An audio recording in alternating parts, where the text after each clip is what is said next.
Question 4a. Okay, this is a Poisson question. We've got radioactive particles being emitted at an average rate of 4 per second. The number of emissions are modelled by a Poisson distribution. So we have to find the probability that in a 3-second interval, one source will emit at least 10 radioactive particles. So we've got Poisson being 4 per second. So on average, 4 per second. Now we've got in part A a 3-second interval. Okay, so we need to change this to x being Poisson 12, because that would be 12 in 3 seconds. So multiply your average in a second by 3 seconds. Okay, so what we're saying is x is the number of emissions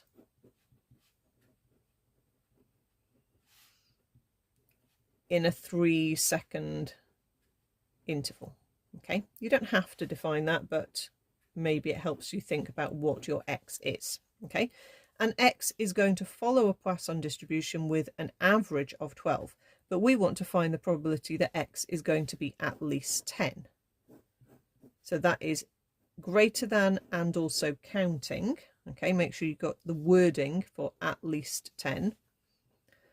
Now when we're doing a Poisson or a binomial and it's discrete data, and we're doing a greater than or equal to, we need to turn it around and work out the probability of 1 minus what we don't want, because our calculator or our tables will be able to work out the less than or equal to decimal. Okay, so if we are wanting 10 or more, what we don't want is 9 or less than 9.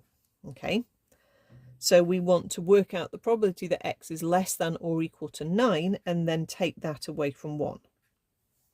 Okay, so you can use the tables because we've got a column for 12 in the Poisson table, so you can look it up in a table. Or if you use your calculator, you need to make sure that you definitely go into the right mode, which would be PCD, the cumulative distribution. And we want to click our variable option. And then we want to say x is 9 and my lambda is my average, which remember we were saying were 12. Okay, that's going to give us our decimal and take that away from 1 and we get 0.7576, and that's our answer for part A.